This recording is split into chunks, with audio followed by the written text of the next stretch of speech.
ഒരു ദിവസം കാട്ടിലും ഉറങ്ങി കിടന്നു.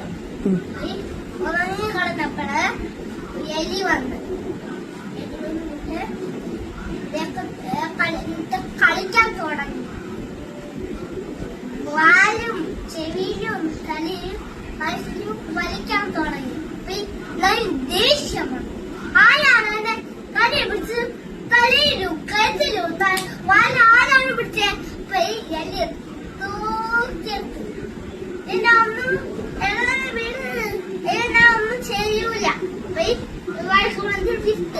ലയൻ കാട്ടിന് കൂടെ നടന്നു പോയപ്പോൾ ഒരു വേടം വന്ന് ലയനെ ദേഹത്ത് വലയെറിഞ്ഞു.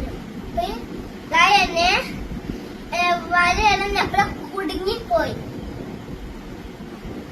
ലയനെ വിളിച്ചു. പതുക്കെ പതുക്കെ വന്ന് വല കടിച്ചു മുറിച്ച് രക്ഷപ്പെടുത്തി.